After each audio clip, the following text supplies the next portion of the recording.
That was weird. That was a really short intro there. That was weird. Did you change it? Okay.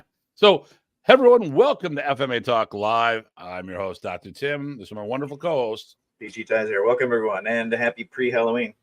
Happy pre-Halloween. So, yeah, a lot of things going on. But people are beginning to come on as we speak. So, and I'll say this probably a couple times during the show. We have found out something that's very interesting about Facebook and Streamyard. If you make comments and your name doesn't come up, what Streamyard tells you to do right here is go to streamyard.com / Facebook. So whoever's in the Bay Area, if you choose to, right here, if you go to streamyard.com / Facebook, what they will do, they will ask you. Let me see. What was the note here? It lets you set your permissions. Yeah, it lets you set your permissions there. So another Facebook user we cannot see.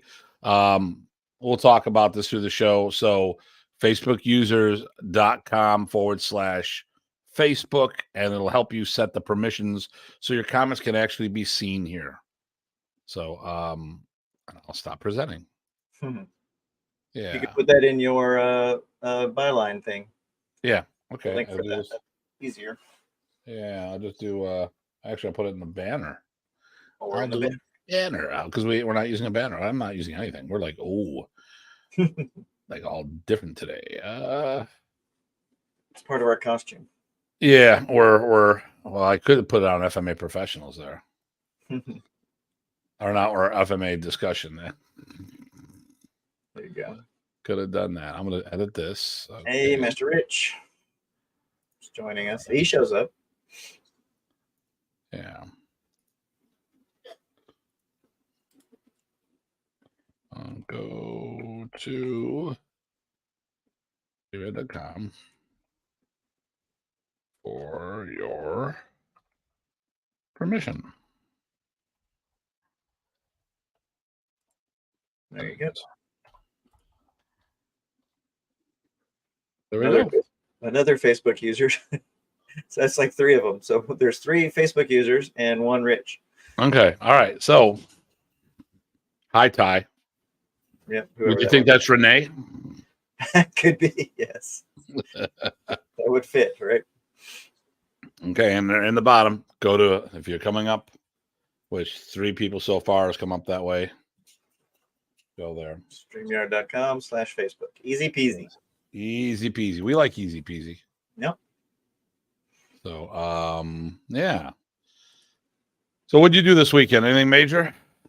A couple errands and not much else. Oh, I've been playing that stupid game still. Okay. Monster Hunter now. Okay. Well, we did our yearly community event, the Spooktacular. Yeah. And we had like 500 people there. We raised a bunch of coats for kids. We got probably about 50 jackets for them or winter wear. We also they do a thing.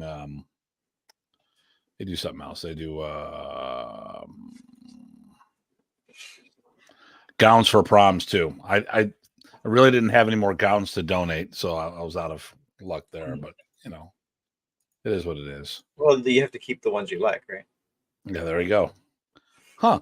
I just found out that there is a mat company, brand new mats, martial art mats, tatamis, 1 meter by 2 meters, $99 in the Fredericksburg, Virginia area.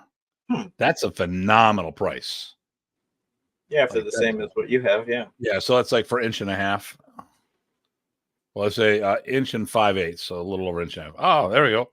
Eric, and then Jason. Good evening, brothers. Excellent. Okay. And Rich, and then Facebook user from the Bay Area, and most likely Renee, and so yeah. So we're gonna get right into it. No ranty. That the whole show's a rant. We already know that. So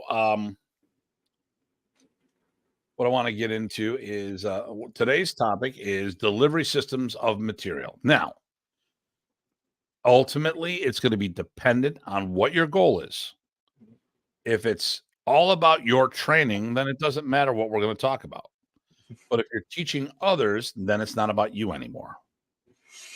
And I'm going to talk, we're both going to talk personal experiences, and we want to say, and thank you for regarding the seminar. Oh, yeah. So, let me mention that real quick because it was going to show up, but it didn't because I didn't do my promo video the right way.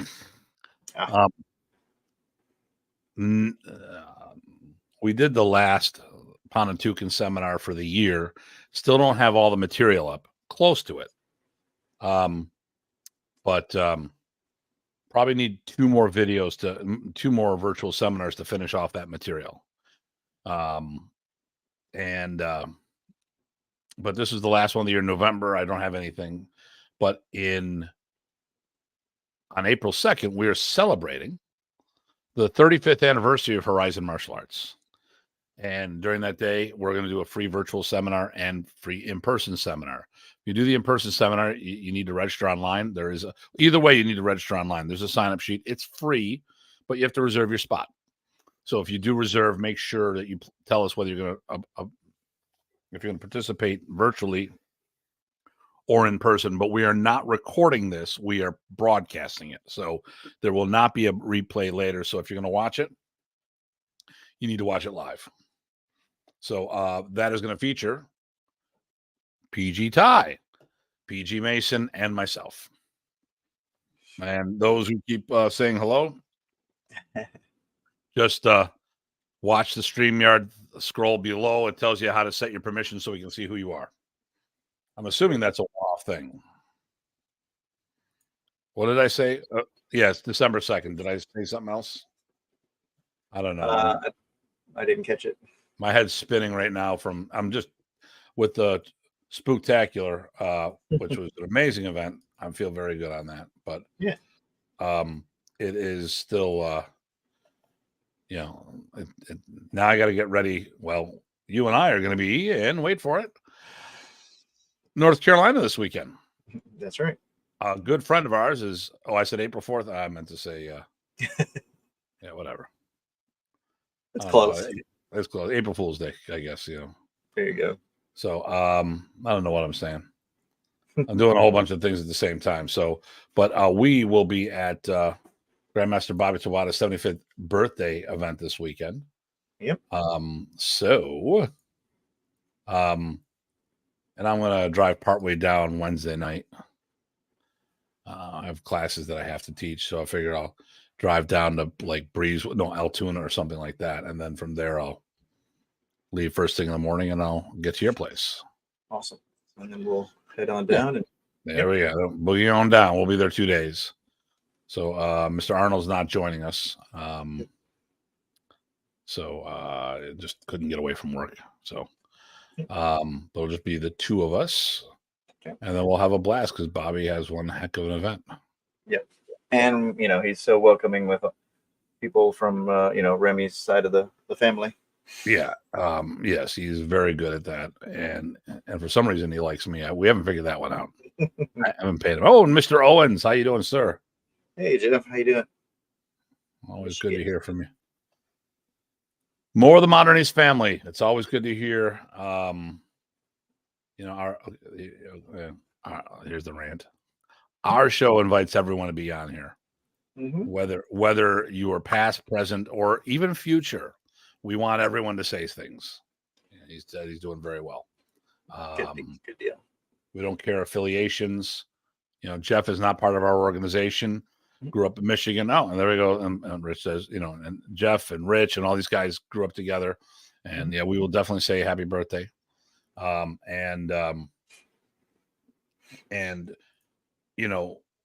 We look at Modern East and some of the things that I've said in the past have got misconstrued.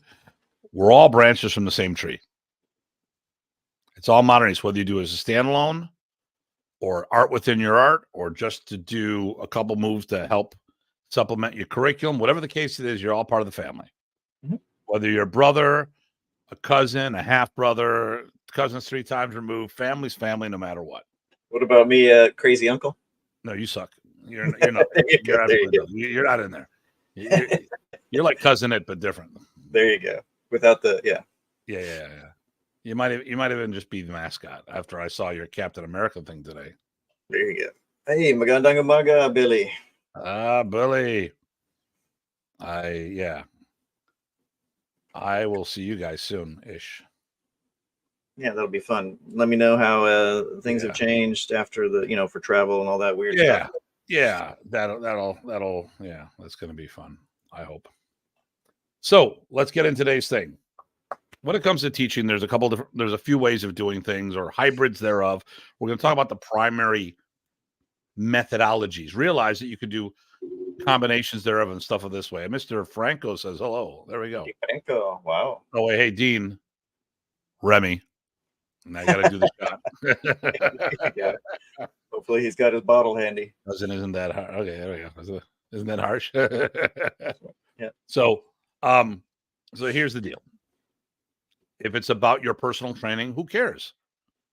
You train what you want, you get out of it what you want, you do you. Simple as that. Yep. When I went in the club, I didn't think I was going to teach. I had no intention on teaching. My mindset when I joined, that's it, Renee, there you go. You got to do the shot. When my thing about training, it'd be cool to teach, but I was there for me. That's it. I was there to train. I didn't give a dang. And then I was asked to help out once in a while. And then I got on the leadership program, which is what they call them today. That back then, that was just like indentured servitude. Right. Or doing your work, paying your dues. But yeah, it's all, Yeah. So the first thing I think, in my opinion, and I want to hear your feedback on this, I think if you're going to teach a program, system, or whatever, you need to have something written down to catch the material, whether it's a written manual or like we do, it's more of a checklist. But I think it's important to have that. I'm going to tell a story, but I want to get your feedback about this first. What are your thoughts on that? I think that you kind of in the name, if you're teaching a program or a system, then that is a body of material that's codified. If you're teaching skills, maybe you can get away with the other. Okay. But yeah, if you're teaching something that is its own passed onable thing, I think you've got a curriculum, whether it's in your head or written down. It's a construct, right? If it's a construct, you have to treat it as such and pass it on as such and make sure you go through all of it. If you're just building skills and attributes and things, that's a different thing. That's also good. It could be, depending on everybody's goals, but it's different. That's my thought. And this is not the story, but I'm going to talk about this now. I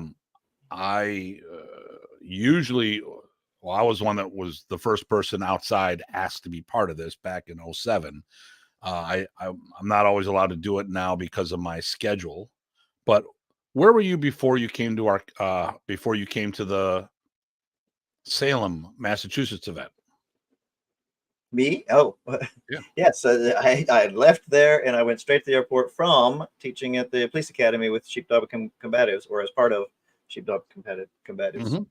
So sheepdog combatives has contracts to work in certain law enforcement academies. I was the first civilian adjunct instructor brought in. Tye was the second. So I know I'm not going to speak for you, but speaking for myself, I was very honored as a civilian to be brought in. And now we've had other people like Jason Arnold, who's on here, who's been part of the cadre, but more role players. He shared some stretching and stuff of that nature, but as far as, material wise, I feel very honored to actually be a presenter. And then, I got to do some footage for Tye when he was filming, or I was filming Tye doing this. And to me, anytime we can give back is a good thing. And I've had people with mixed feelings, and I'm going to say this, and I come from law enforcement family. I'm not law enforcement, but my family always, and when I see people complain about police officers and their knowledge and all this other stuff, well, we need to increase their knowledge. One of which is put more money into it, not to fund the police, but fund them more. And then what we need to do is contribute. So I was asked to be part of this. I pay it forward. I help out with different things, and hopefully the training that we've done will make them for better officers and maybe even help make them think of things a little differently. What do you think on that? No, that's something I've always enjoyed, and I think you nailed it again. It's a way to give back or pay forward. I enjoyed helping out. It wasn't part of a thing, but helping out back in Texas. And then when I got out here and had this opportunity, I jumped on it because it is very important. It means a lot to me. And I think actually there's another thing. I think it means a lot to the cops that are participating, right? See, hey, there's outsiders here that are interesting. They're not trying to one up or anything, right? Because we're part of a group that has that experience to make sure that everything's backed correctly. But hey, these people want to help us out and they do appreciate us. I think that's important as well.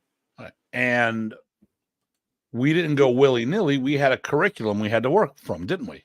Yeah, yep, definitely. See, so, we taught stuff, and even if you're going to teach attributes, you still have to have some kind of lesson plan when you are in a professional setting, or any setting for that matter. All right, so listen, Oliver says hello from the Philippines. Maganda umaga. Yep. Take care always, Master. See, this is my guy. Oliver's my guy, and then you get wait for it. Should I say his name? Renee is all you. I thought you were going to say Remy again. Oh, there we go. No, I can't say that name because you'll have to drink. Listen, Renee and I, we were just talking about something the other day, and he's invited me to be part of a project, which we'll talk about later when he goes to release it.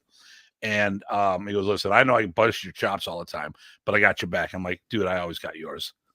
I'm still going to bust your back, but I'm also, but if we were ever out and about and he needed a wingman for something, I'm that guy. He doesn't have to. It's not a ask if. It's just say, okay, how do you need me deployed? It's one of those numbers. Yeah. So he mentioned something to me as well, and I just need to get a time scale because the surgery. I think it's probably the same thing that would involve. It probably is, but I need to know the time scale is all. Yeah, exactly. Yep. So. And hopefully they can sneak me in earlier, which means, that's every second earlier I can get the surgery done. There's more background track earlier. So, and Jason got shot. He thought that was funny with a marking system, which is pretty good. That's what they call paintball guns. I finally got shot this last time. That never happens. And I'm going to keep it that way for myself. I never have. Listen, the shooting, it is a different variation of a paintball gun.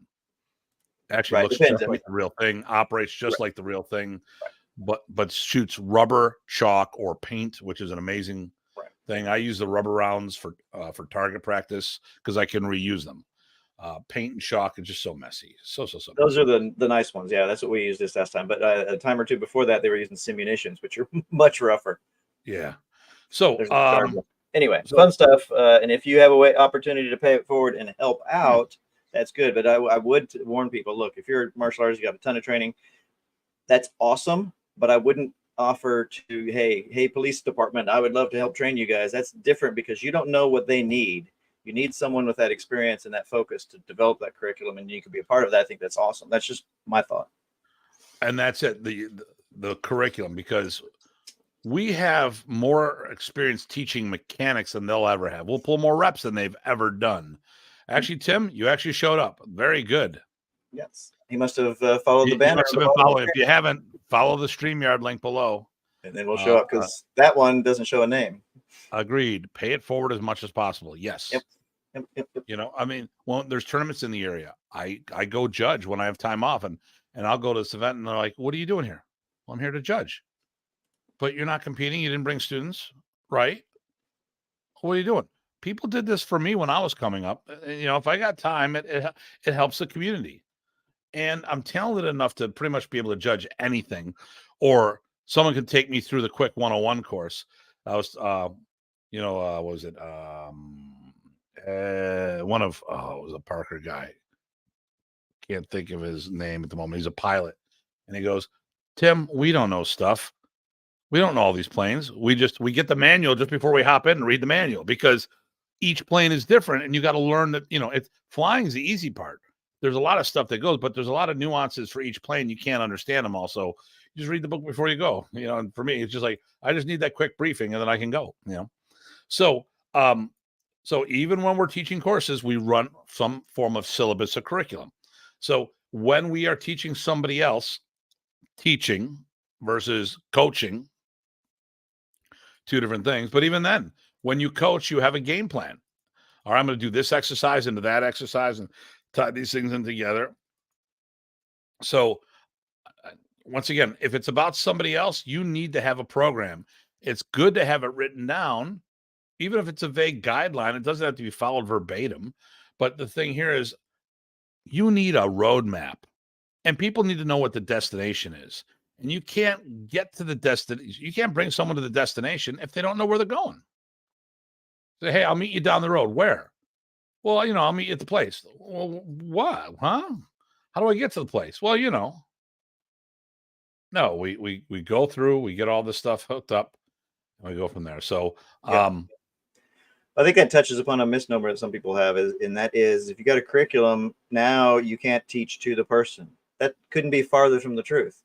When you have a curriculum, it is not a plug and chug, cookie cutter factory. What it is a reminder of all the things you want to develop in them, and that the whole material of the system or the whatever is includes things that maybe they don't like or they don't do. But if you're going to pass it forward, right, it has to be for everybody. So that some of the things you would teach individually and craft for them, you need to also focus on the rest of it, so the whole thing as a body can go forwards.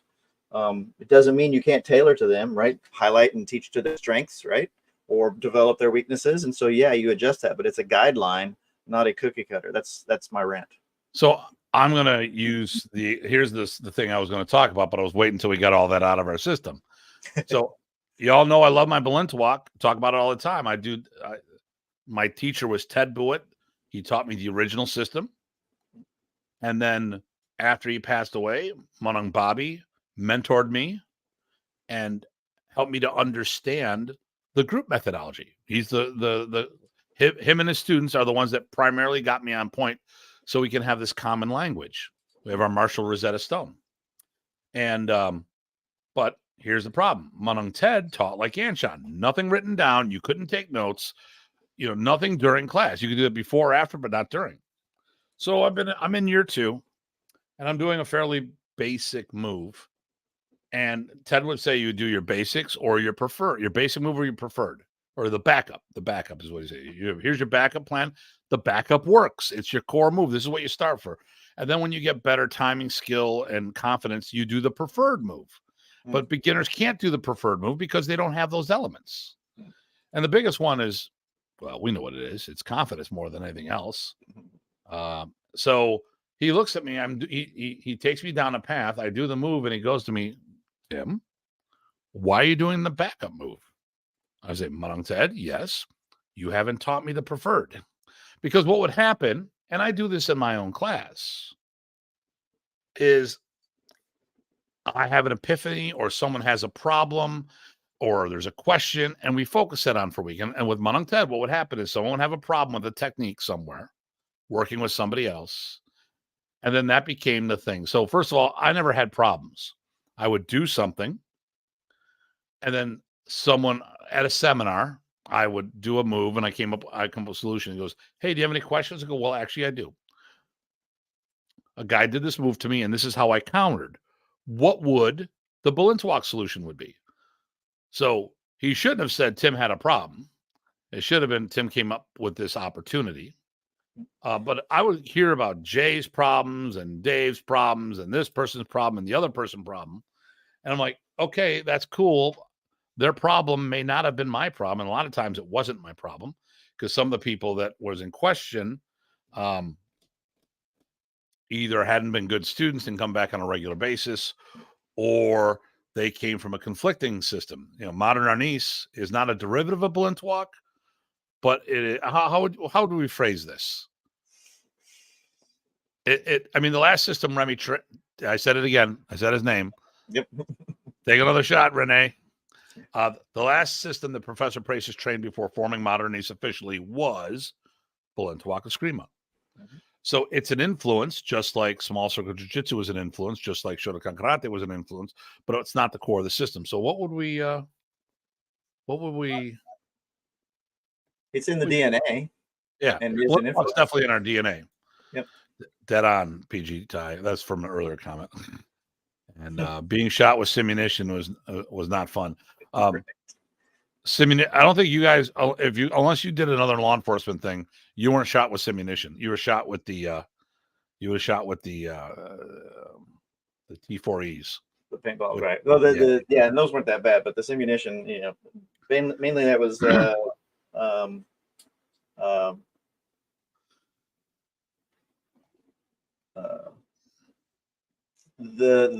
main face in back in the old days, John. Yeah, John. Yeah. He got the Simunitions. Yeah.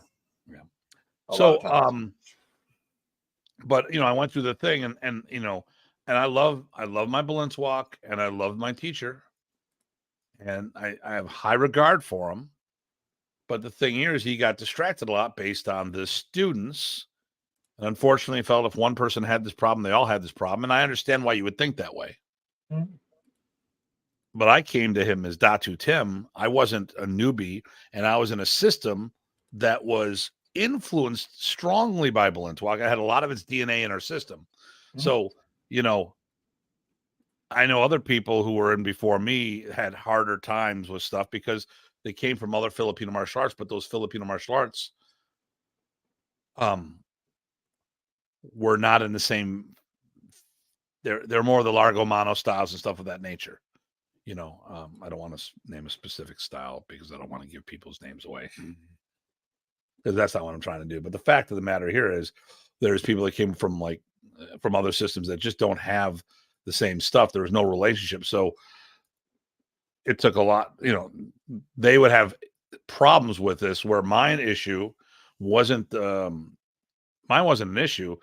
I wasn't learning a new system. I was learning a new pronunciation because, like you learn Spanish and then go to Spain. You're like, wow, that's out of there. Hey, Dan, how you doing? Hey, GM Dan. He'll be there, right? He was last time we were there. Hopefully he'll be there again. Be good to see him again if he is. Dan. Yeah, let us know, sir, if you're going to be there. I'm gonna look up that right now. So, but here I love my teacher, and unfortunately, yes, he'll be there. Great. Okay, I don't have to look it up. Awesome. That idiosyncrasy was a little problematic at times.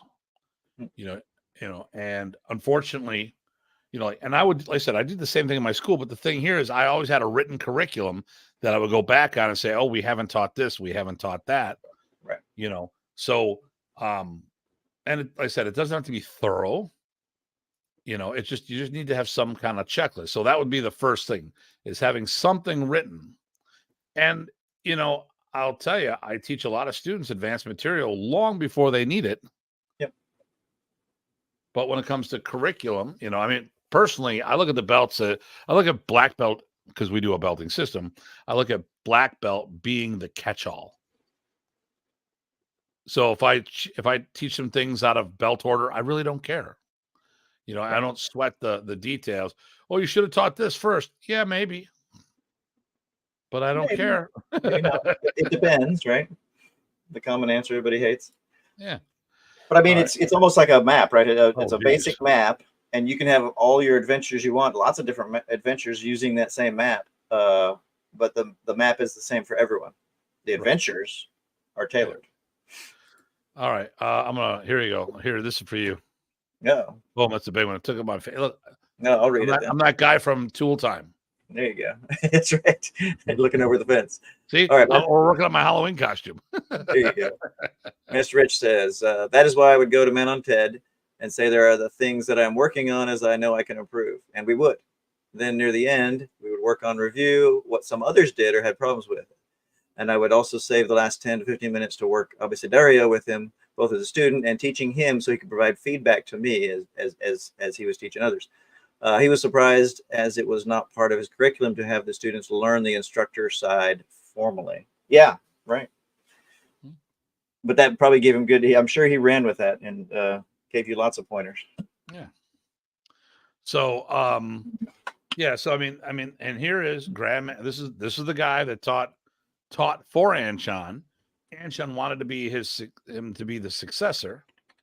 But he ended up moving to the States and becoming and he was an engineer and stuff of that nature, and it just wasn't in the cards. Although all the Balintawak guys, all the masters and grandmasters, they all were very supportive of Manung Tet, constantly saying, "Yep, no, he's the guy." So, and then good Rich, there we go for Jeff.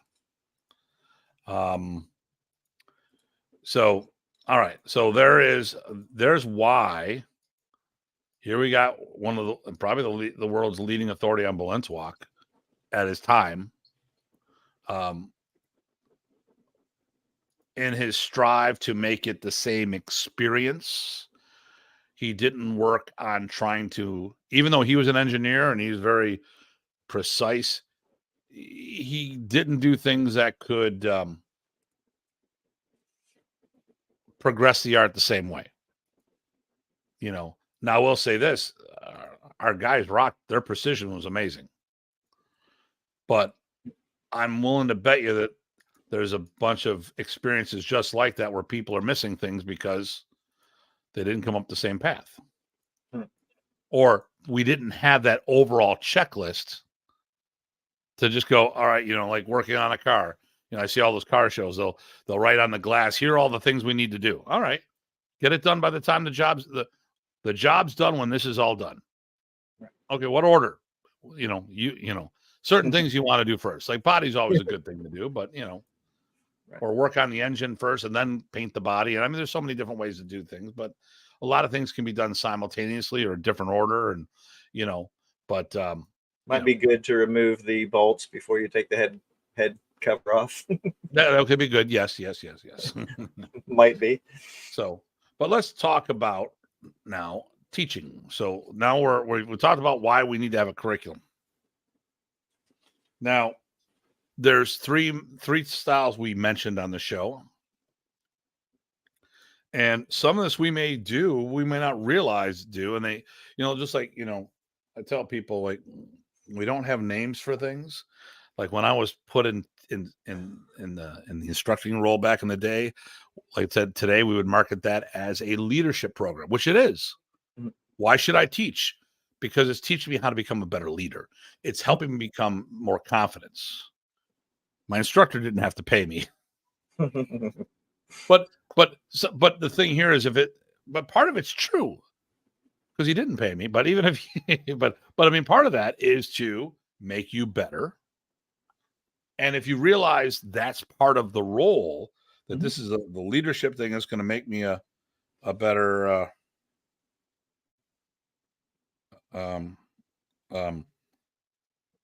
better instructor, a better person, help me with confidence and all this other stuff. Hey, Craig, then, there's nothing wrong with that. But if it's just like, hey, I don't want to teach, you teach my classes for me, that's another story.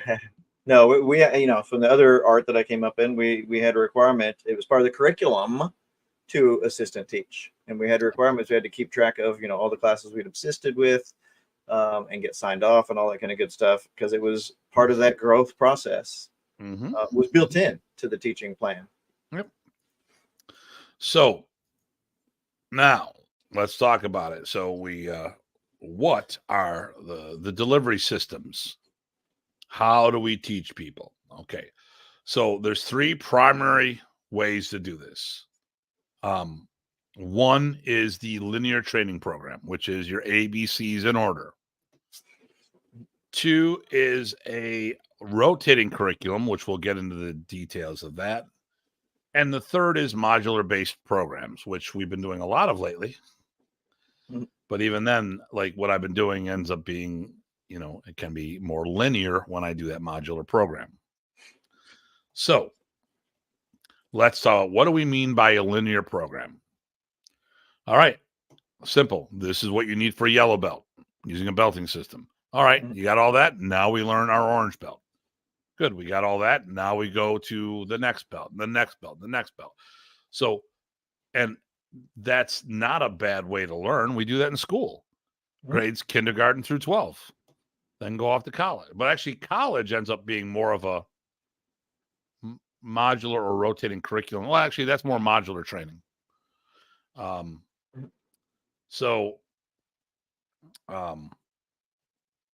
the problem with the linear curriculum is when you get new students coming in, it's hard to keep them on. So you've got a group, let's say it takes you 6 months for every belt, just on average.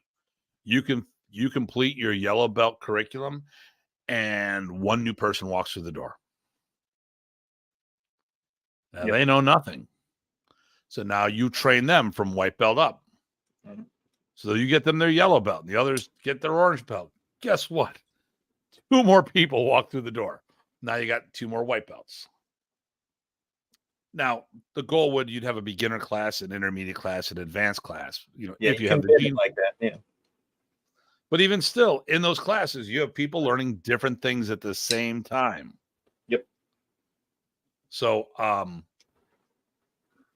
it turns out I was doing rotating curriculum for a long time, but I'm going to leave that one for last. Because I think the modular is an easier way to do this. Explain it. But I mean, is that pretty much your experience with linear-based curriculums? Yeah, it is tough to keep the ball rolling when basically you got to reset for a new person coming in all the time. And so, like you said, you alluded, sometimes you would bend it into groups. Hey, these are the lower belts, these are the white belts, and break the class up. And you can do that when you have assistants. You can do that when the material is, I want to say, accumulated rather than skill developed, right? Because it's easier to match. Hey, do you know this thing? Oh, you don't? Good. Well, you'll be in that group. But how well do you know it is another question, right? It's harder to just tag that and say, hey, wow, they are this good at that, so they need to be in that group. That's much tougher. And the belt doesn't necessarily do that because there's a lot of things that go in that depending on, how your structure is done. But anyway, yeah. Linear is pretty handy. It's pretty straightforward. There's still a lot of adaptation you have to do, and you have to make sure that people get what they need when they need it, even within that. So I would say, in a sense, linear, there's no such thing as a truly linear, right? Because unless you're teaching one-on-one, I guess you could do it that way. Yeah. So anyway, the next, another one, which is actually linear but different, is modular. So what we've been doing a lot lately with our seminars, I just completed the Sunday, yesterday. I did part 4 of our Pontoon course. So we did it on a Sunday. We normally do Saturdays, but with the Spooktacular, I had a schedule conflict. Okay. So,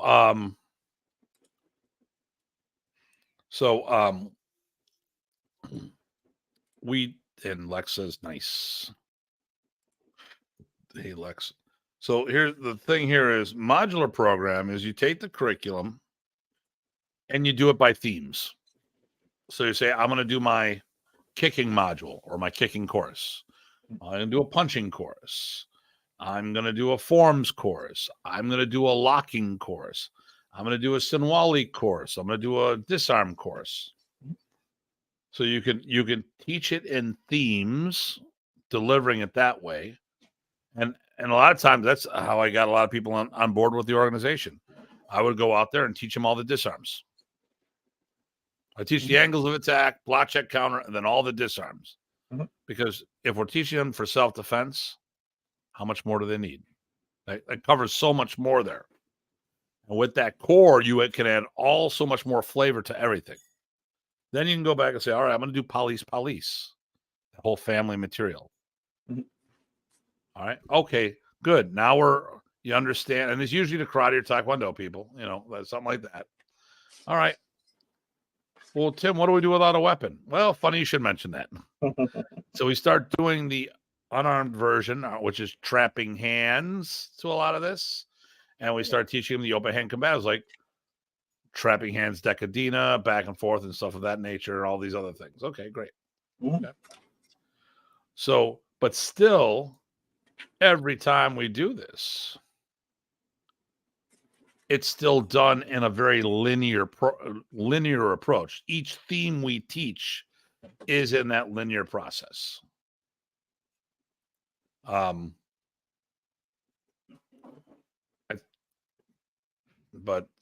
and you've had experience with that as well, right? Mhm. Oh yeah, yeah. Actually, you mentioned rotating earlier. I'm actually sort of doing that as far as Well, I'm saving that one for last, but all yeah, right, good. But in there are some overlap between each of these as you progress through the material, but separating them these kind of viewpoints is an easy way to handle it. Yeah. I mean, okay, we have Panantukan throughout our curriculum, but I've extracted that and made it a Panantukan course. A Spotty Dog on Police is in our curriculum, but I've made that a course. And obviously disarming can be a course, and that way, like when I'm dealing with people, especially when I'm doing stuff overseas, it's easier because I could do something that's a theme, get them on that theme. They're not doing this material as a standalone. They have their primary system. But then as they learn more and more of these courses, they have enough material that they could do the system as a standalone program, which ultimately is the goal. I mean, whether they do it that way, they can at least offer it that way and say, no, I built my skills from here, but I can teach you how to do it. Yep.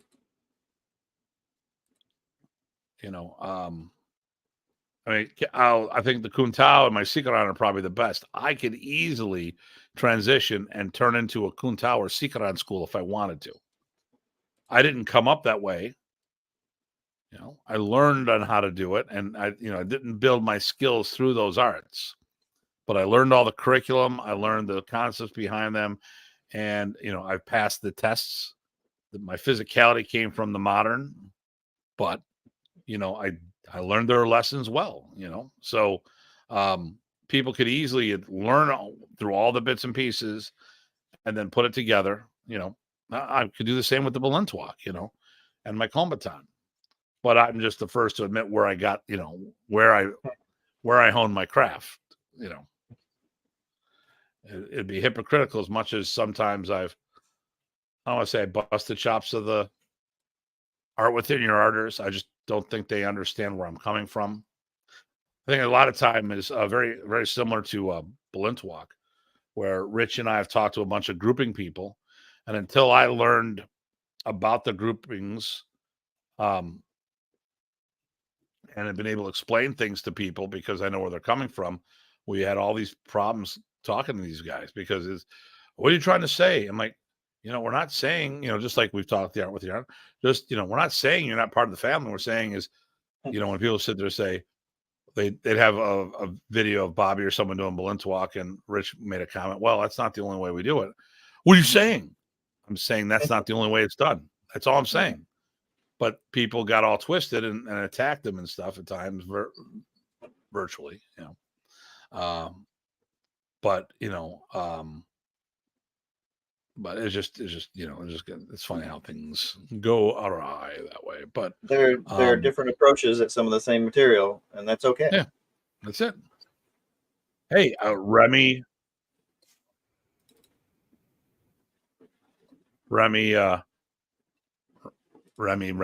there we go. Take a whole bunch of shots there. But he would teach us he would teach Tappy Tappy, the original single Sinwali based version. And he would do that 2 sticks against 1. I tried. I could never make that work for me because I was so in tuned on the methodology that I put together. So he did that. He didn't formalize that 2-on-1 delivery system until the late 90s. Now, he'd been doing it for years if you really watched him. All the 2-on-1 stuff that you saw at the end, I've seen, there's footage of him doing it with Max Palin in the 70s. So it wasn't new. It just maybe he didn't have maybe he couldn't convey how it was done.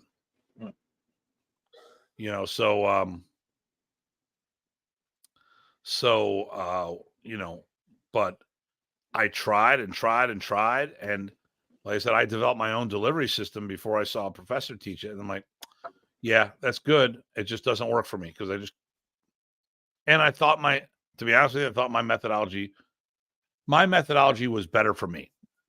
Simple as that. It was better for me. I felt that mine was, and based on the things that, yeah.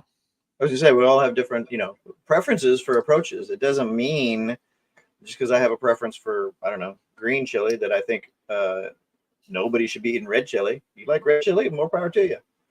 Yeah. I mean, you can take something as a front kick and have a whole bunch of ways of teaching that same kick. I go a very simplistic approach. I'll tell the kids, hey, there's a bug on the ground, stomp it, boom. All right, now it's on the bag in front of you, stomp it, boom, done.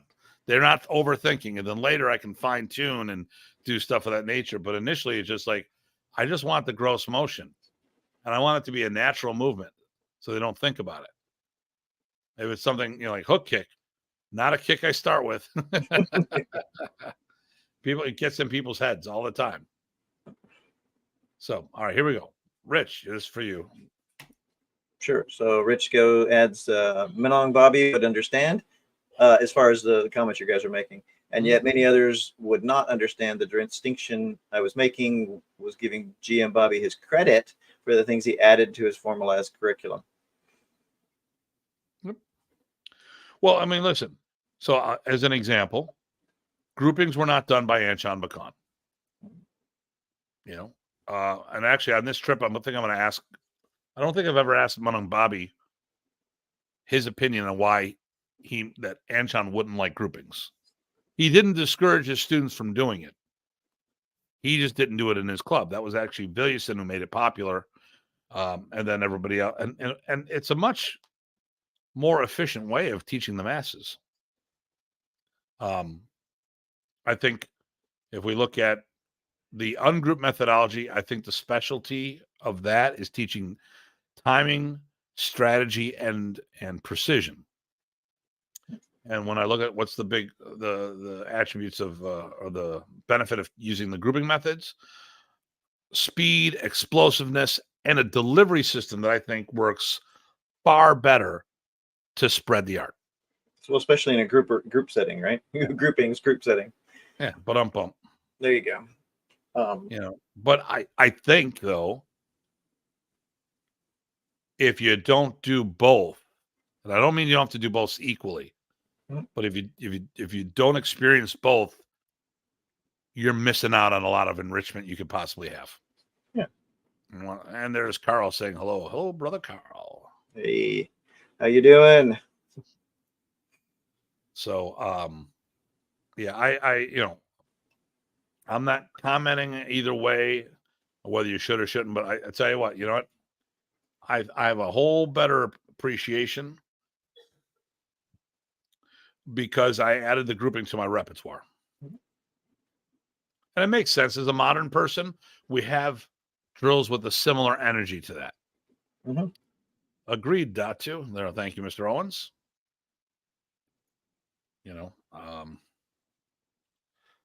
But once again, I'm not saying which is better, but when you have the opportunity to both, I think it's a good enrichment program.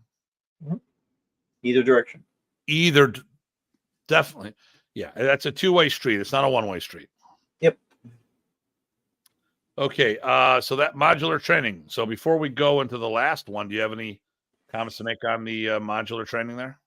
The only other thing is it makes it pretty accessible, particularly if you're going to be, maybe you're traveling a lot, maybe you're doing seminars, maybe you're not going to see a group very often, and they want to get a bite-sized chunk they can work on and keep on working. It gives you a self-consistent whole that's bite-sized that they can work on, and you can build on that later if that works out. Well, you were in Texas doing a little tour, and weren't you teaching the Ponantuca modules down there? Yep, I did the Ponantuca module. I did a couple other bonus things too, but they had that, and the goal was, we get back down there, we can build on that.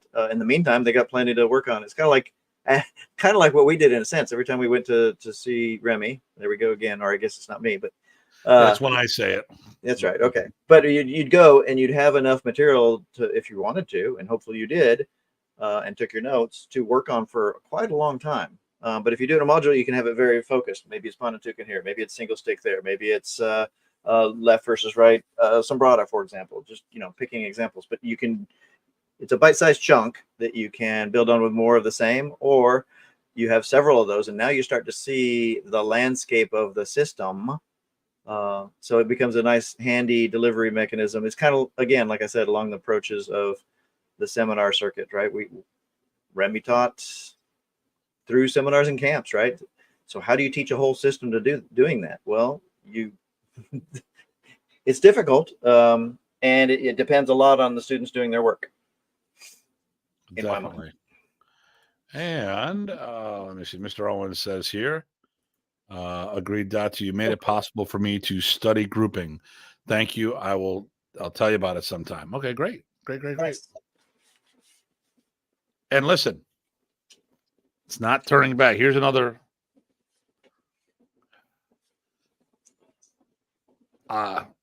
Someone was busting my chops, but they wouldn't do it to my face. Go figure. in the Blintswalk family, in our side of the Blintswalk family, making comments that I was trying to erase Punong Ted's Blintswalk. Well, first of all, I want to say it's not Punong Ted's Blintswalk. It's not Bobby Tabata's Blintswalk. It's Anshan Bakan's Blintswalk system. Okay, let's make that straight. That way when people say about what I do, I don't,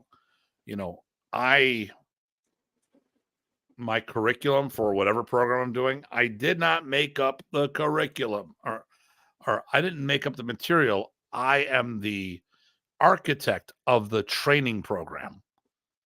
I've had people, wouldn't that make you the grandmaster? For what? Taking the STIG program, that kind of stuff. Oh my God. Well, we had something with DA was saying, well, aren't you saying this? Are you doing the same thing, saying you're a grandmaster of this, that, and the other thing because of all these programs? No, I created a training program. That's it. That's no different than an I mean, are you the grandmaster of the weightlifting circuit you gave me? I mean, how dumb. I mean, of course, what has martial artists done? It's take a whole bunch of insecure people and turn them to egotistical, insecure people. Right. Wait, defensive insecure egomaniac. That's it. Inconcerned. And then here's Bobby. Bobby Ladra. How you doing, Bobby? Atikao, sir. Are you? Is he coming to your event? Maybe. I know some. There'll be some representation for sure. Good. I had to miss his last one, unfortunately. Again, sorry, sir. I guess he and I will be teaching in August together. We'll announce that later. Nice. Yeah. There are a lot of events I have to put up on the calendar, but I've been putting a lot of stuff up on the calendar. He's another one that's he's here, but it reminds me, he's very inclusive and enthusiastic. It's good stuff. Good energy. Thank you, sir. Listen, Brother Bobby is an amazing. There's too many Bobbies. That's right. Bobby Ladra is a phenomenal. Has always been great to me. When I talk about people, I can't tell you anything about the person. What I can tell you is about my interaction with the person. And with all these people, I'm not going to say this is. So when I say this says nothing to do with Bobby, it says to other people out there. I've had some people say, how can you work with so-and-so? And how can you hang around with so-and-so? They've done this, they've done that, blah, blah, blah, blah, blah. Simple. I go, one, they haven't done it to me. And two, I don't put myself in positions to have that done to me. Absolutely. So, we know GT there's a lot of people that don't get along with GTG. Okay. I get along with Guy Hay a lot. Okay. I kicked him off FMA Talk. And we hung out and hugged each other after I saw him, like 2 months later. Every time I see him, we hang out, we have a blast, we joke, we do this, that. I get along with him great because I know him socially. Mm-hmm. He is one of our colleagues. Is he one of, what do we say someone else in our industry? Is he one of our peers? Where would we put him? Peer usually implies a similar rank, if that's part of what you're saying. No. You're getting at interest and support, or we're all in the same industry together. Exactly. Right. Industry, and then the view and mission, right? Share the same mission, that kind of good stuff. So we have that together, but it doesn't go any further than that. I've attended seminars that he's taught. I've had a blast. He was very nice. He's made sure that his people got near me and worked with me and helped me get caught up with some things. That's how I met Philip Jelinas. Actually, I met Philip before, but I went up to support a seminar in Toronto. Renee Kokolo was helping put on, and guy goes, "Oh, has Philip come to me?" And boom, I mean, so I get Tuhan teaching, Grand Tuhan, and I get one of his oldest, longest students, one of his top students, Philip Jelinas. It's like a double-header seminar. But okay, here we go. Creating curriculum means you're trying to make what you're teaching more organized. Exactly. Mm-hmm. Oh, here we go. Person and visual class. Yeah. Oh, okay. But he just got done teaching a 50-person okay. virtual class. Nice. Oh, I missed the other one. Here we go. Yeah. Good deal. Oh, nice. Nice. So yeah. So I mean, once again, I think. And that wasn't the whole thing. So like when we talk about people, we only talk about what we can talk about. I don't know what this person's really like, but I can tell you how they treat me. Yep. And Bobby Ladra has always treated me like a great guy, and I've never even had to pay him to do that. But I mean, we met through Remy. He's got a stick bag. Essentially made this thing called the black bag. It was a weapons bag. There was the extra large one. Bobby has it, and Remy signed it. It was silver marker on there. He went over the signature with silver marker. I'm like, if you ever get rid of that, like, I ain't going anywhere. God damn it. But have you ever, when it gets to the point when you're going to retire, I want it because I want to give it to someone for the next generation. Just like the stick bag. I got Remy's stick bag and a few other heirlooms, and it's not about me. It's about, I got to find that person who I trust that's going to take it to make sure the next generation sees, and does something about it. But okay. So the last one, rotating curriculum. This is something that I didn't realize I was doing the whole time. So my current coach through my elite is the COO, Mike Perry, who taught at our camp. So I was going through and I hear everyone talk about this. I'm like, will someone explain what the hell it is? I'm paying you guys all this money. You're throwing the word around very, very nonchalantly, but you're not telling me what the hell it is. There you go. Rotating curriculum saved my life during Zoom. Yep. So the rotating curriculum is like this. So here I'm going to give an easy example. You need to learn, I don't know. So let's say each belt, we're using a belting methodology. You have to learn 3 forms. Okay? 1 per belt. Okay? That's it. Every belt you learn, every belt you have to learn a form. That's all you have to do. Okay? So here's the deal. You've got a beginner's class. So the beginner class does form number 1. Great. Everyone gets their first belt. Okay, so the yellow belts. And like I said before, and then what happens? You do a test and then somebody new walks through the door. Okay. So everybody except for this person has learned form number 1. Okay. So anybody at home, it's time to learn form number 2. What do we do? What do we do with the new person? Anybody? I'll tell you, he's going. Roden's like making all these comments left and right. He is. I can't keep up with him. Yeah, he's just talking about all the kids. He's, best way to explain rotating curriculum. Oh, okay. I got this. Mine's easier. You got less stuff to think about. Yeah. Okay. Okay. So, there we go. Carl Outram. They learn number 2. Right. Everybody in the class learns number 2. Yep. All right. Now, this is the beginner's class. So now you've finished the second course. So you have the white belt course, the yellow belt course, and now we're going to do the orange belt course. Now, here's the thing. When it comes time to graduate that second course, that person who learned form number 2, they're only level 1. They're still only they only got their first belt, so they earned their yellow belt. So what we do is look at this like college credits.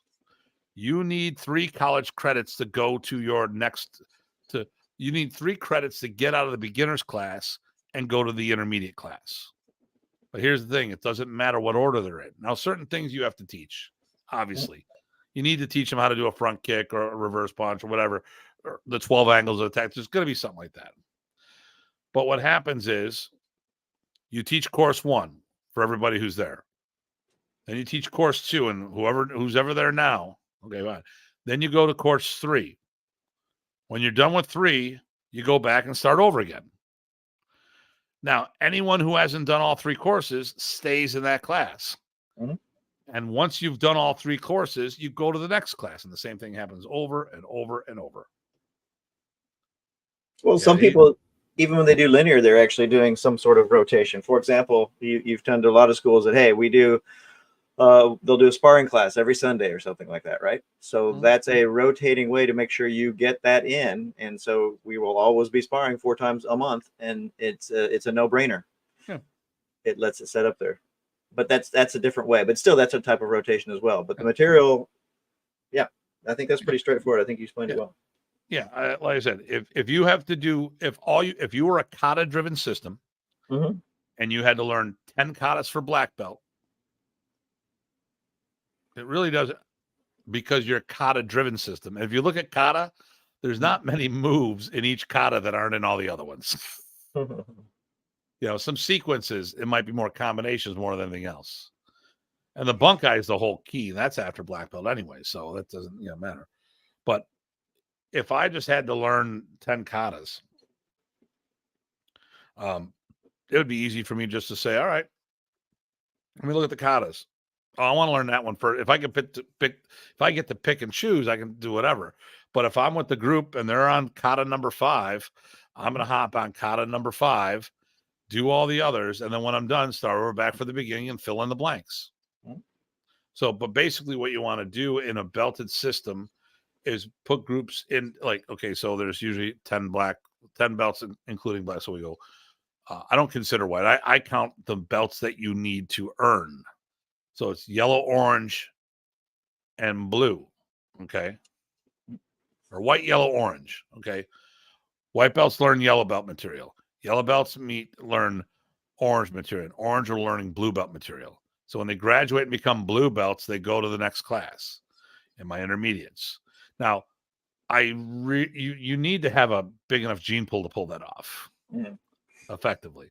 But I've done it on a much smaller scale. It's like, hey, everybody in the room, we're doing Sinwalis. And a lot of times my guys learn Sinwalis long before they need them. Because sooner or later, you start all over again. And that's all the way it is. Anyway, it is. It's not a big deal. So, and Carl says exactly. And we got makes sense. Now, I've got, like, tonight I could have had all my kids in the same class. Tonight was the night before Halloween was not a very big night. Probably parents getting a lot of people ready for their getting their costumes and all this other stuff, or parties in the club and all that, in their schools and stuff like that. So I've done that. Okay. So, and these are not all or none, I would say. I can give an example. Right. Say you have a linear system for your regular material for, say you have a style that does empty hands and weapons, right? And the weapons are few and far between, and there's not that in progression, right? Because they're one-offs. So maybe you teach your your empty hand stuff linear, right? With the belt methods, like people are looking, and then you adjust by rank levels, and then you rotate through the various weapons you can offer through the year. And then at different belt levels, you need to have 2 weapons. Which 2? It's up to you and the opportunity and the rotation, right? Three combination. That's a hybrid program right there of all 3 methods, and that can work pretty well too. Basically, the idea is that you can pick and choose amongst these how best suits your teaching style and your students' needs. There you go. And there you go. So,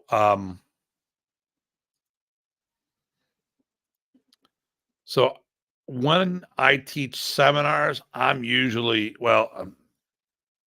I'm doing like mini modules together. Right. Workshops almost. Yeah. Yeah. But what I do is, I do it inside the seminar. So I might actually do like a mini Panantukan module and then a mini Sinwali module and a mini, so I'll do a theme together. I want to make sure that everything builds off the previous thing. And that's why it's important you have experience with a written curriculum. Hey, Coach Danny. Full circle. Hey, very good. Gentlemen, I don't know who he's talking about. Oh, there we go.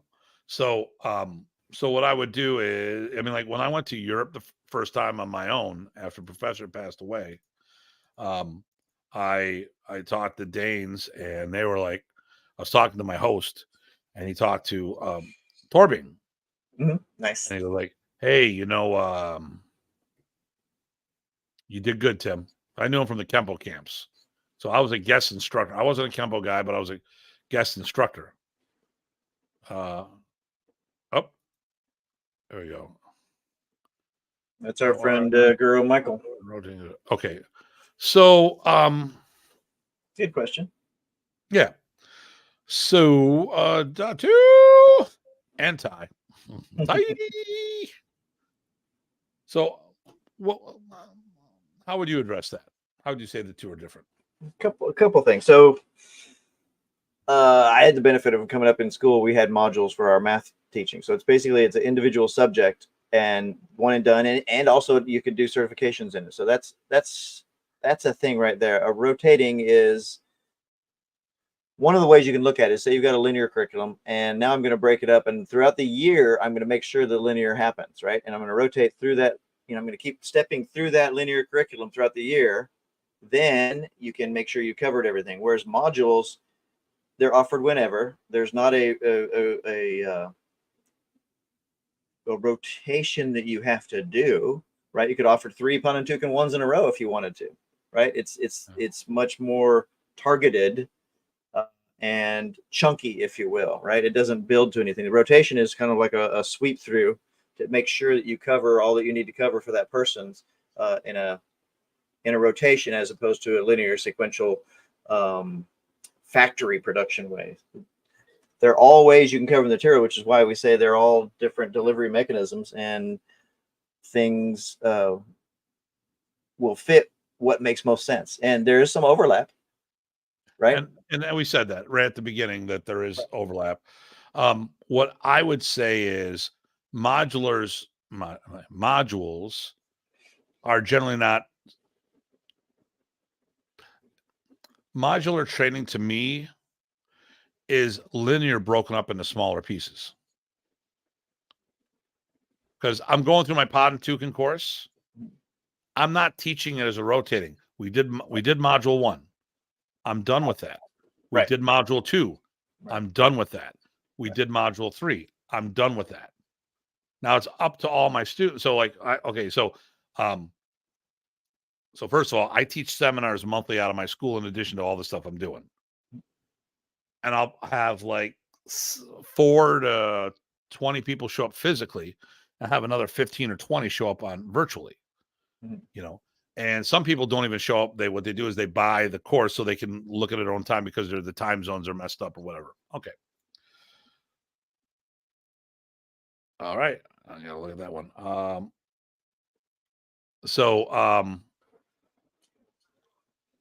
But when I do course 1, it's the linear curriculum broken up into smaller pieces. Generally, I don't think like modular training modular courses aren't necessarily, I mean, okay, when you did the modules, were they meant to be taught in a rotating program or just smaller pieces? Because I don't really see it that way, and I might not be able, I know how I see it, and I might not be able to put it to words properly. There were sort of chunky pieces of a linear curriculum, right? So you need to learn how to add before you subtract, or something like that, right?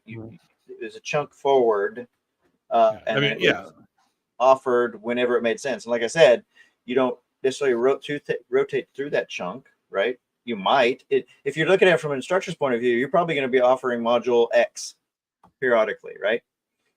Mm-hmm. But it's not going to be a set rotation. And it is going to be a standalone chunk, like a form would be. Like, so if you're going to teach these forms on a monthly basis, you can teach one new form each month. That's a rotating curriculum. You could also look at that as a sequential set of modules, right? So there's that overlap in approach. But if you are going to set a situation, hey, I'm going to offer Panantukan 1 right now, and later on there's a bunch of interest in module 1 again, and so I'm going to offer that again. There's no rotation there. It's opportunistic, and it's a chunk that stands alone by itself that serves that purpose. It's just like I mentioned before, like, hey, maybe I'm going to learn basic staff, right? That's a form we're going to do, or material we're going to do, and it'll be offered whenever it's offered to meet those needs.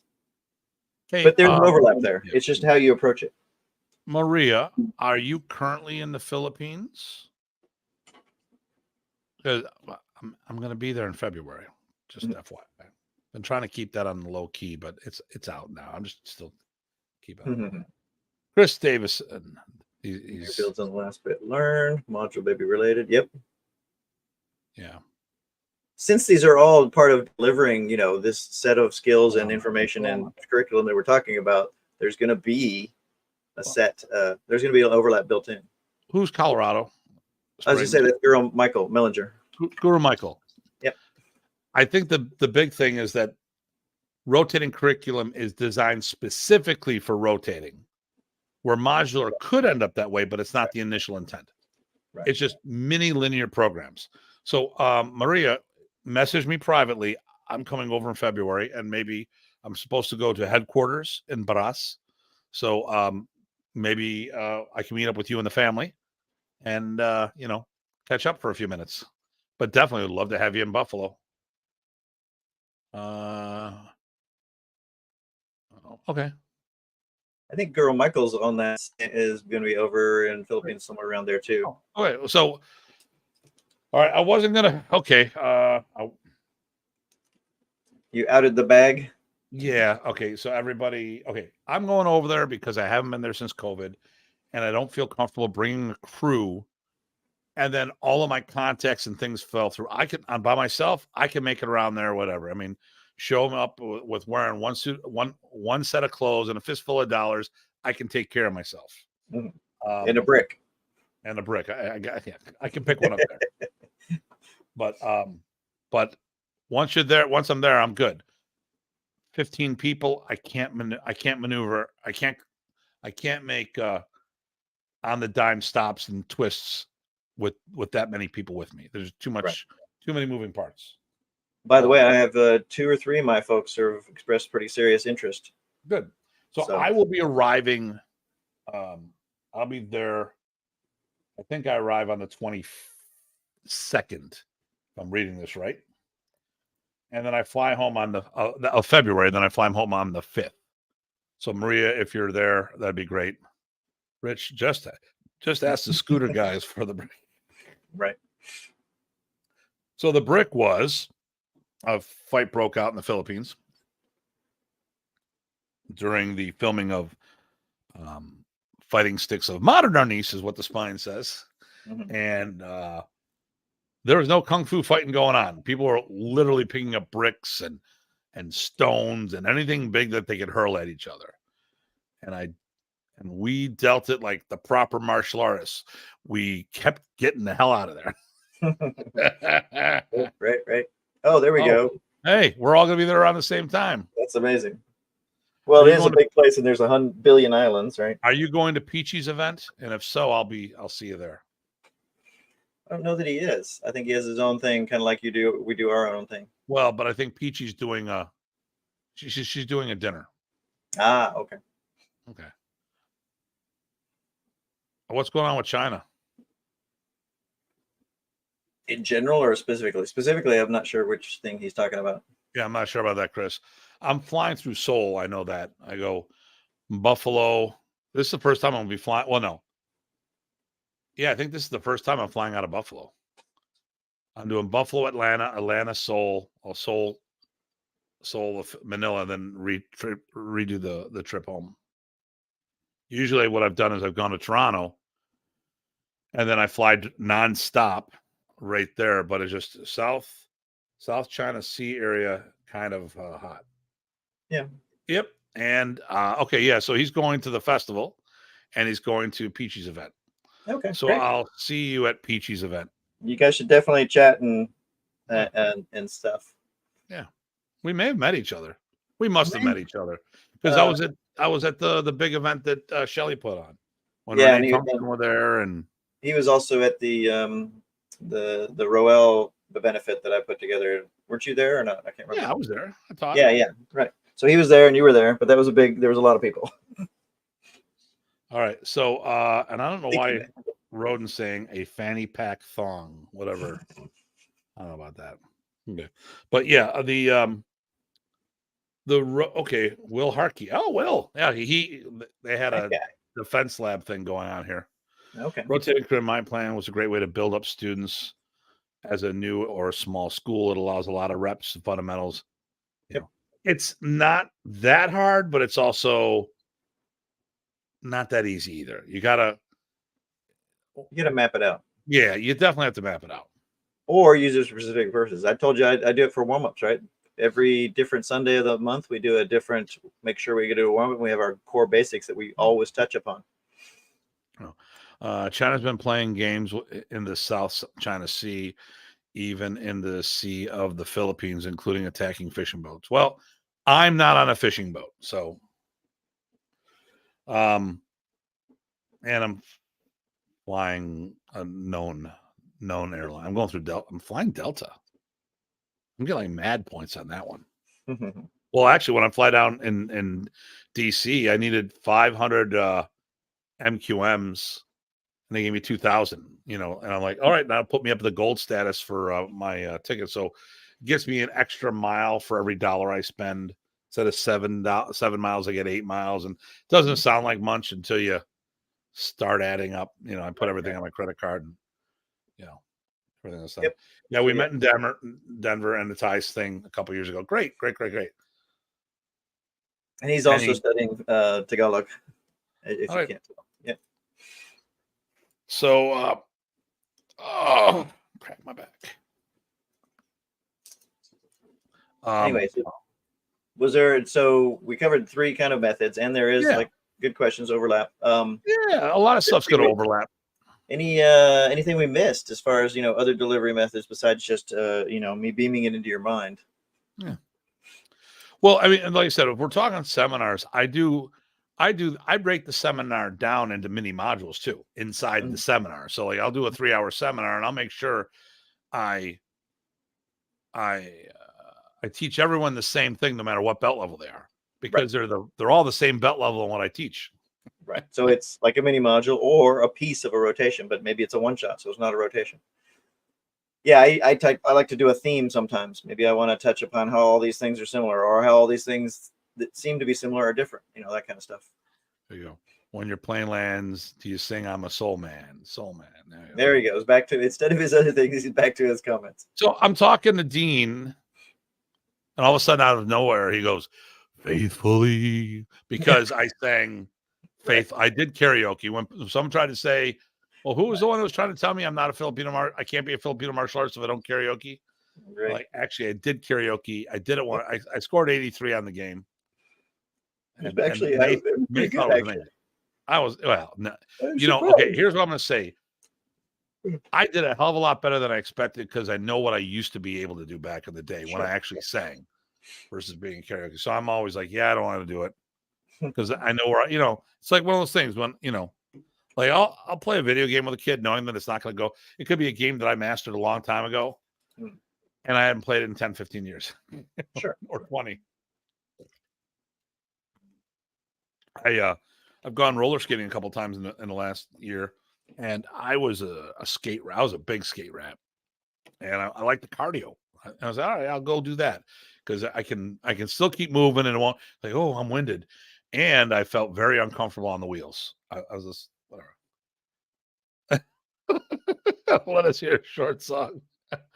No, I tell you what, if you're there, let's go karaoke, and I'll sing Journeys Faithfully. There we go. Actually, maybe this is where Dean Franco should be dropping a link. Yeah, right. You know, where's Dean Franco? Let's see here. He just got I'm like, every now and then he'll just like faithfully. I'm like, you just got to do it, don't you? Huh? You can't just, I mean, it's over it. He's talking about faithfully as much as I make fun of the Canadians and the exchange rate.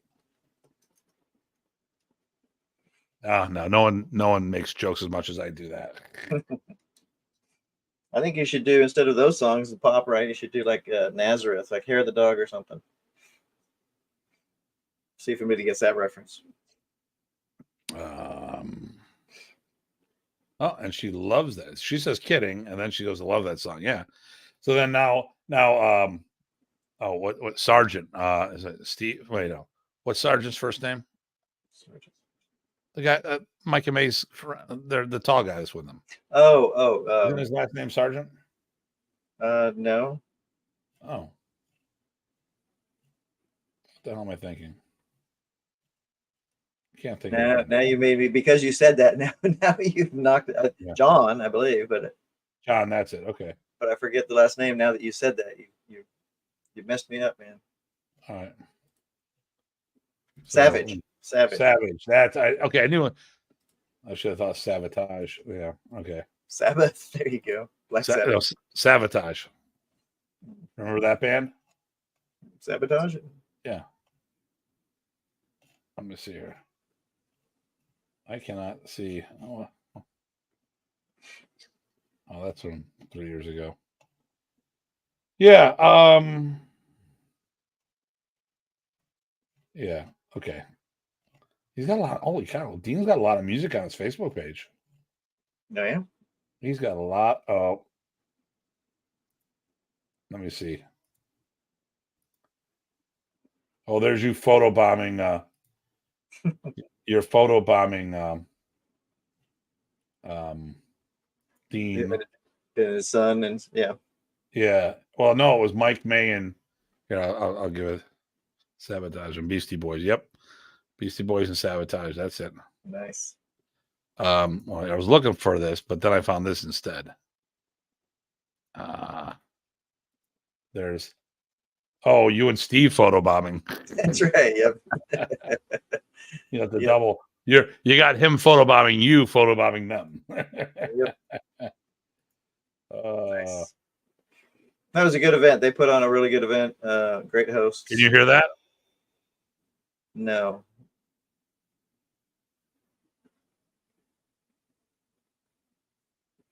That's funny. Yes.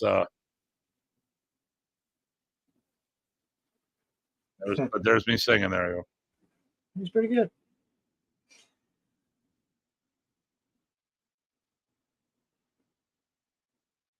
Okay, I gotta shut that off.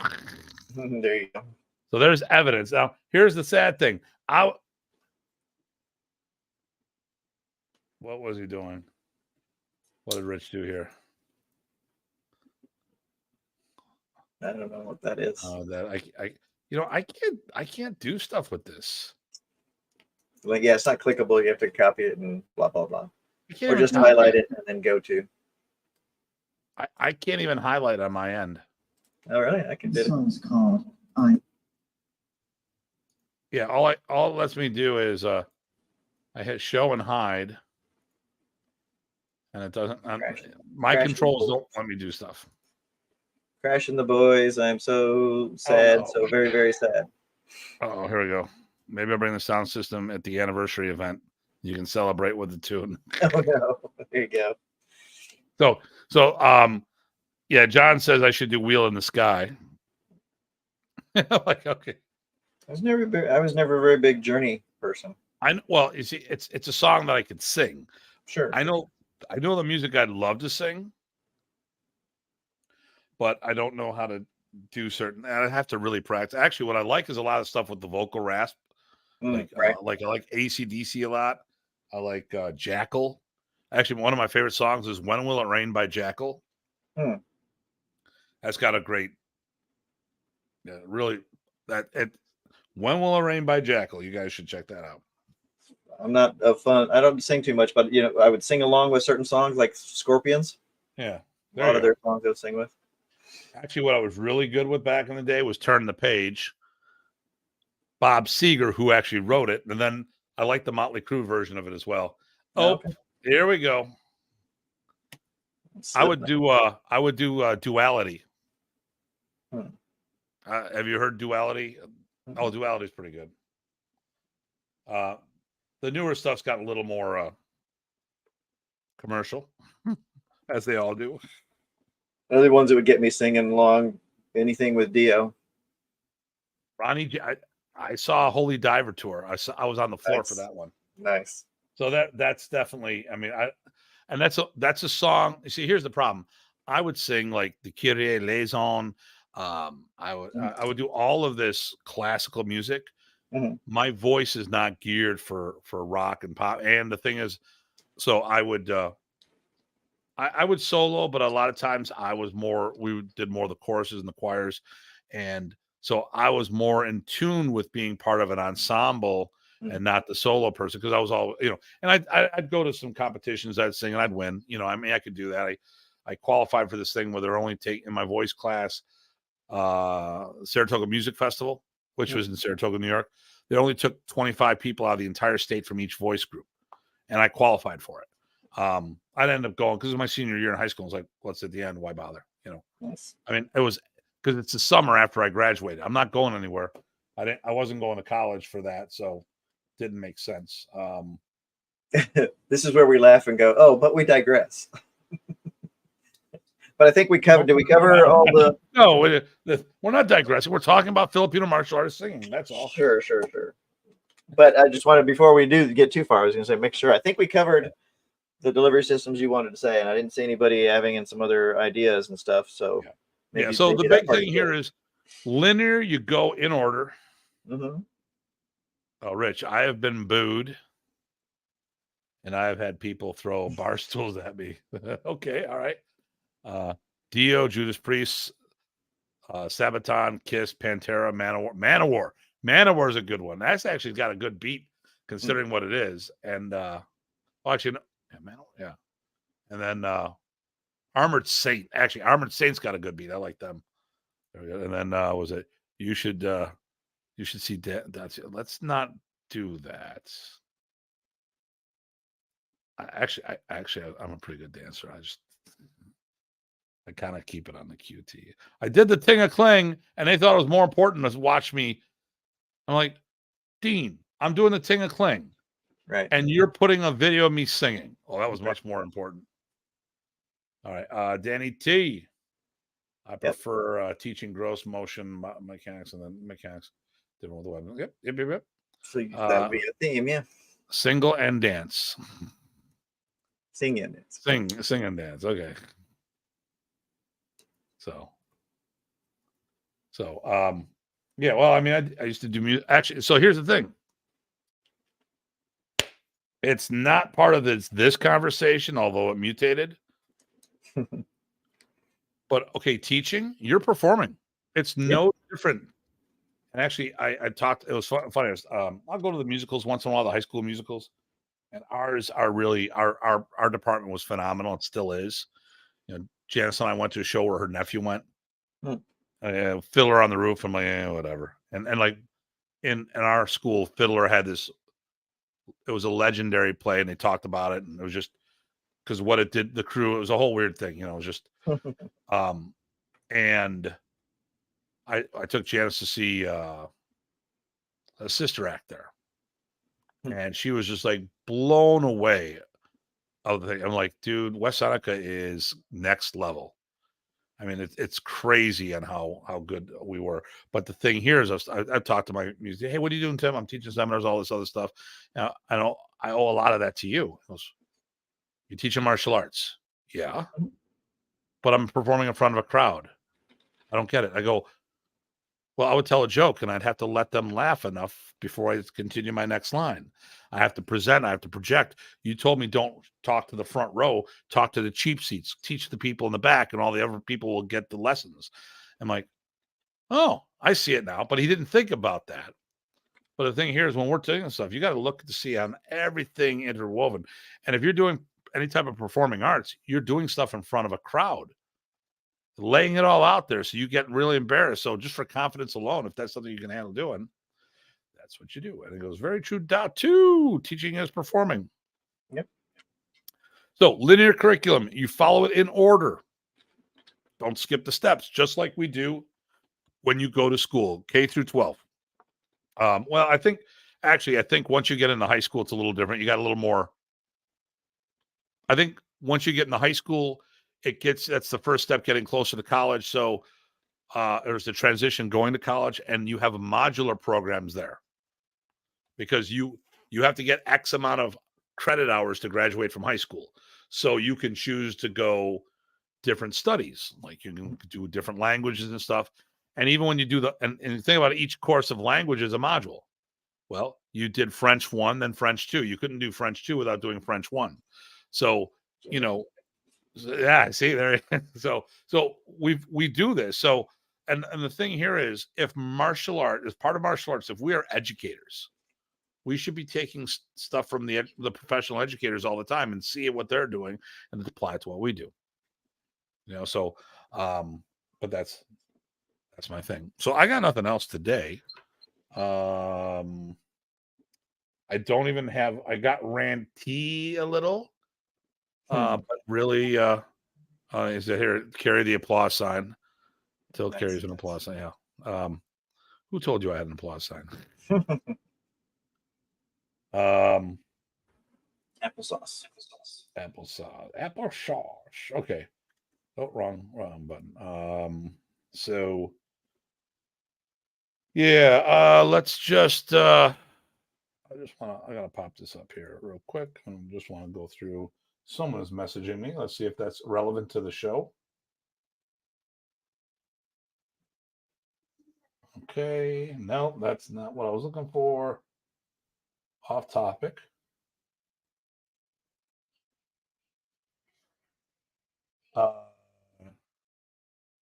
Yes, I do, Chris, if you can't hear me, but I'll message you right here. Yes.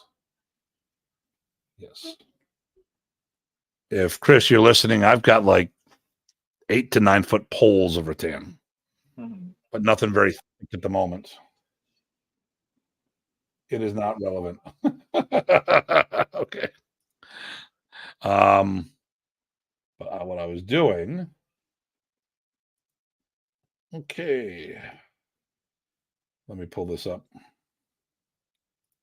And let's go down the list. So we're going to talk about.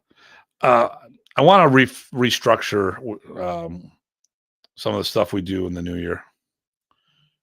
Like, I wouldn't mind having like a section for the show, like upcoming events, that kind of like a schedule. And here's what it is. We're going to talk about our upcoming events right now. So just as the FMA Talk upcoming event list, otherwise known as what Tim and Tye does. November 11th, the Buffalo Niagara Lob and Laurel, one of the longest running tournaments in the Buffalo area. And it was the first to have stick fighting in it and still does. Weapons, forms, point fighting, and stick fighting. The same weekend, PG Tye is doing the fall FMA Fling. Proceeds are going to benefit the veterans. It's because it's Veterans Day. Yeah, we're benefit the Wounded Warrior project. It is okay. It is Wounded Warrior, so there's a separate page. You can do donations directly. And the nice thing about that is, if you can't make it, or there's a conflict or whatever, you can still support the cause. So yep. You want to send me the link? I can actually put that up there too. It's right. Well, it's in the graphic there, but it's also in the body of the thing. I can find it. Oh, I'll see. Okay. The same day, there's 3 events going on there. How can we have 3 events going on the same day and us not fighting each other? Okay. So mine is in Buffalo, New York. This is in the Fairfax, Virginia area. And then in Mount Gilead, Ohio, about 45 minutes north of Columbus, PG Wolf will be doing a longsword seminar, more based on the Kampilong and the Da. The weekend of the 18th and 19th, I will be in Delaware for a long waited return. We're bringing back the Delaware winter camps. So I'll be teaching there, and hopefully I'll be seeing a few people there. PG Tye should be part of that, seeing that he's the host. Hopefully PG Tye will be able to be there. The weekend after that is our Thanksgiving weekend here in the States.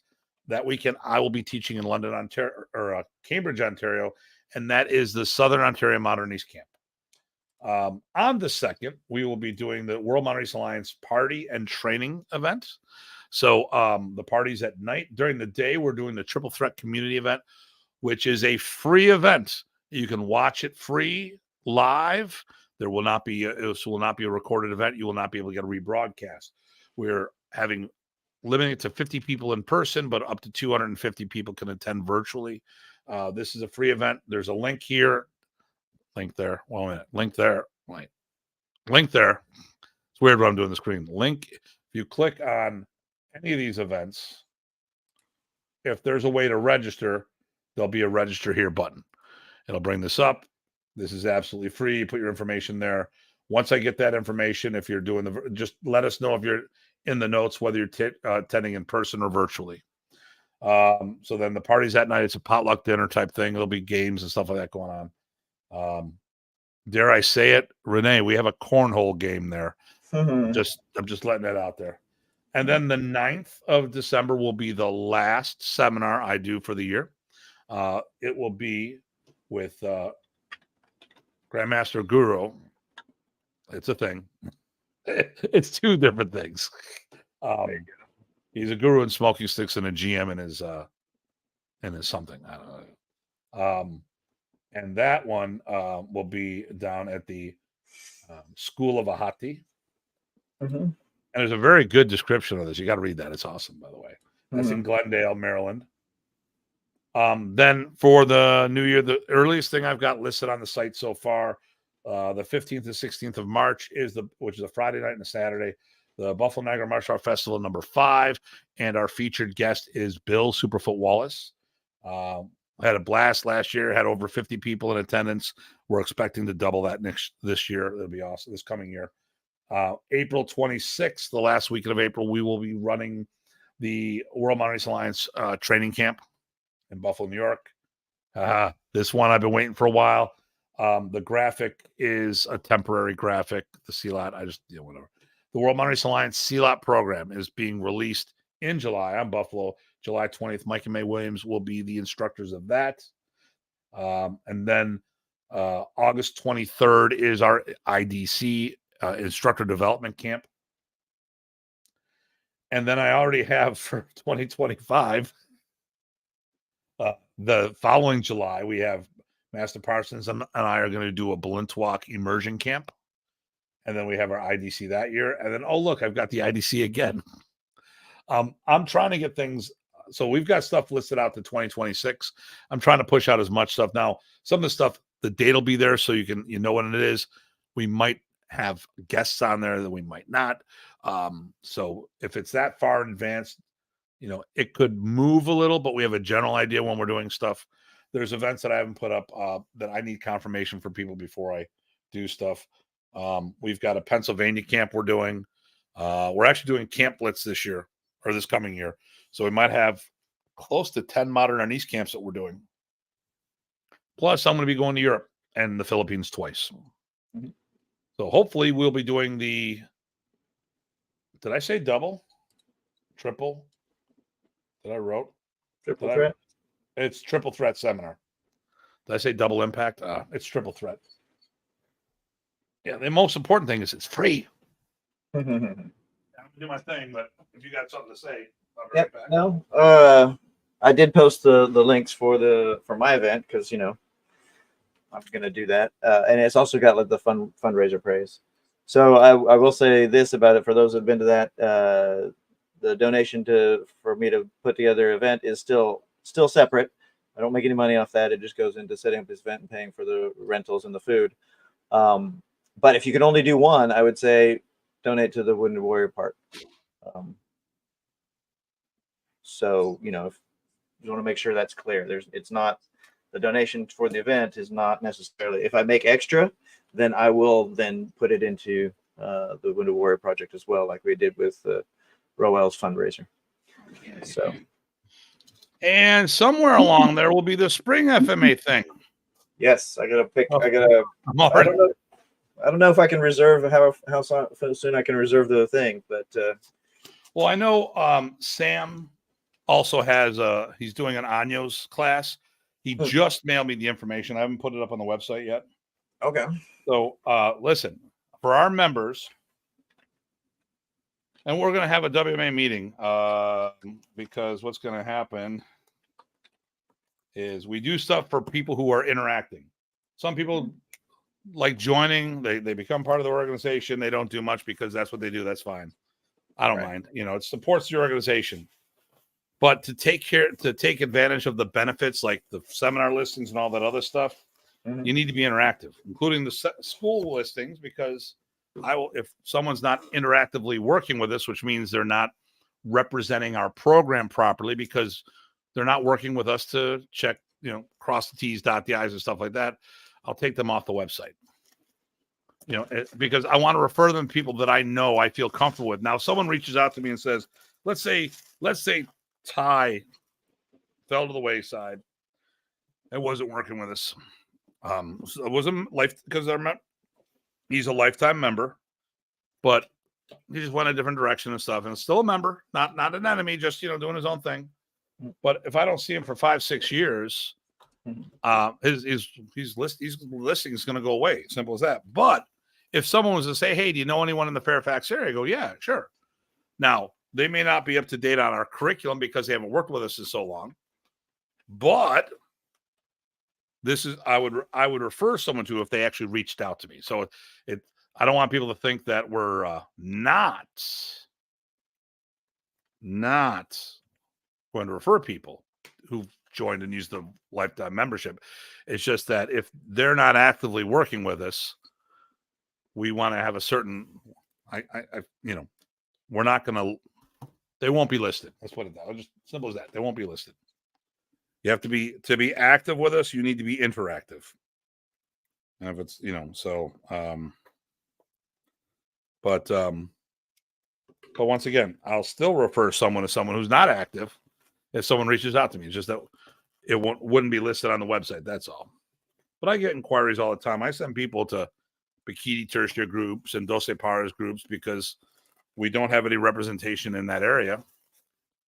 And the people in that, if they're looking for good martial arts, I send them to good martial artists, or I tell them, I go, I don't know who this person is, but they're here, user beware, because I don't know what to tell you. And yes. I know we're talking about a West Coast tour as well.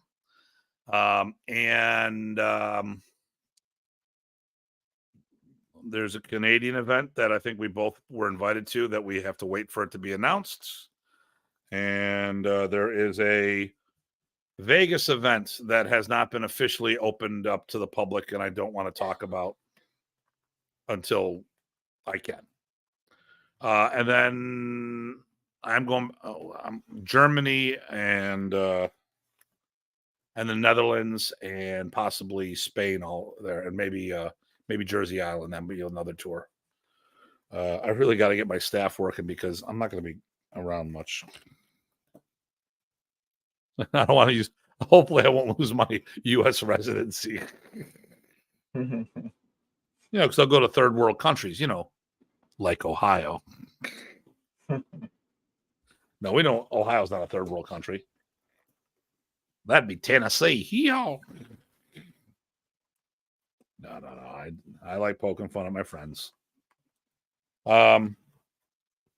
So I got that's a lot. That's a lot to unpack right there. Mm-hmm. So, what's the theme of your event this year? Besides is there a martial theme to it? We know that there's a theme of for Veterans Day type thing. Yeah.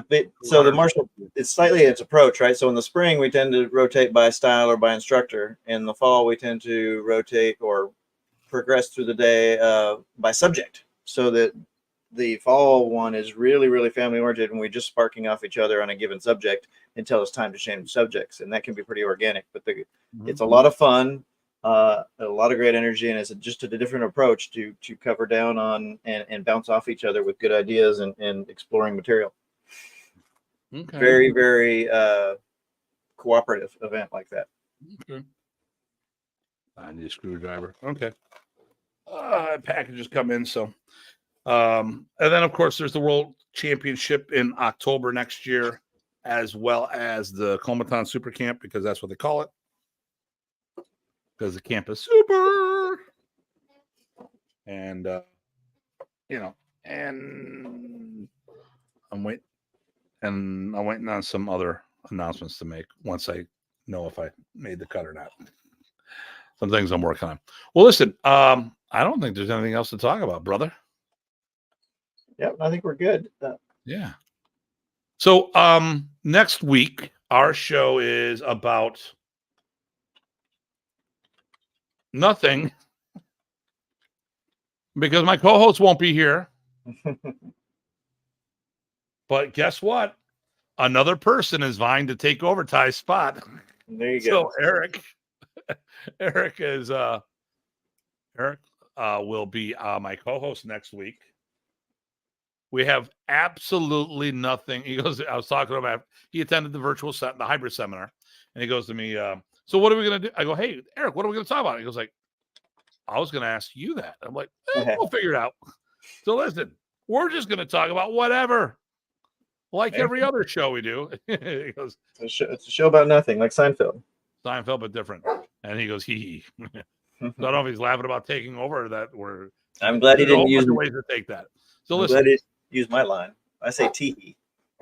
So listen, this is awesome. It'll be great. So next week good. it's about whatever we choose. That'll be good. So that'll be good. It'll be the mystery show. Actually, that's what I'm going to bill it. Be part of the mystery show. We don't know. We can't tell you what we're going to talk about because we don't know ourselves. Oh, you're late. It's over, buddy. Matt, it is over. So then the weekend after that, or the week after that, the 13th, we're going to talk about WMA USA, how things are going. So, Mr. Wolf, you're listening, like to have you part of that. Maybe you can get Guru Peggy to be part of this as one of our newer members, showing up to all our events. Obviously, I have you there. Maybe Master Parsons, maybe you can come on board for that. And then the 20th of November will be WMA Canada. You can watch it live you can watch it tomorrow. Okay, basically said this is the way you learn. In order, modular training programs, or rotate it all around. There we go. Good. Good night all. Yep, here we go. What was it? Perpetuation of Praxis systems from sword to sticks. Okay. We can talk about that. I'm just going to call it the mystery show. That way, if it doesn't work, we can change. So Canada's the 20th. Talis is going to join us for WMA Brazil on the 27th of November. Nice. Then we're going to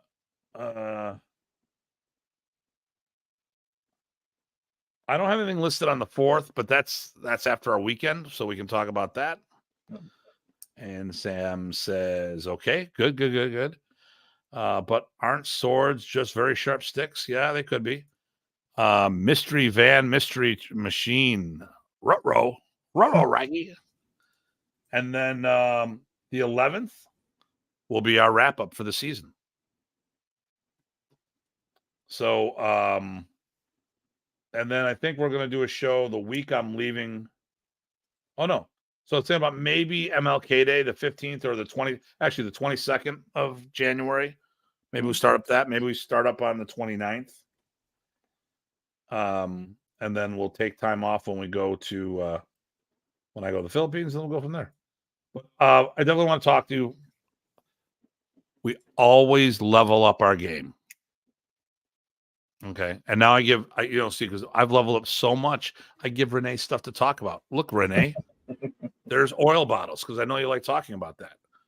Oh, and look, and then there's a gumball, empty gumball machine there for you. And look, there's a gas pump. Doesn't everyone have one in their studio? So we got all these things we can talk about. I give Renee all these things, and I go like this, and it takes a screenshot of that and posts it, makes it a meme and something. So we're always trying to do things at a higher level. But I got some things I want to. A level of some sort. Yeah. Oh, good. Always have a plan B. Yeah. All right, and then it's much better to sticks than sort of shove it. Yep. Okay. All right. So, nice. See, yes, you will, my friend. Yes, you will. All right. So listen, as always, I'm pestered by my other co-host. What do you want? What do you want? I'm head packed by a 170-pound Rottweiler. Look, hey, say hello to everybody. Okay. So listen, it's always a pleasure. I'm getting to the spot where I can. Okay, there we go. I just had to see where and we'll see GM Dan. Yep. I got a comment. Okay. See you this weekend, my friend. Okay. So as always, everybody, please stay safe and stay sane. This is Datu Tim. PG Tye. Take care. See you all soon. And I messed up the wrong page. Here we go.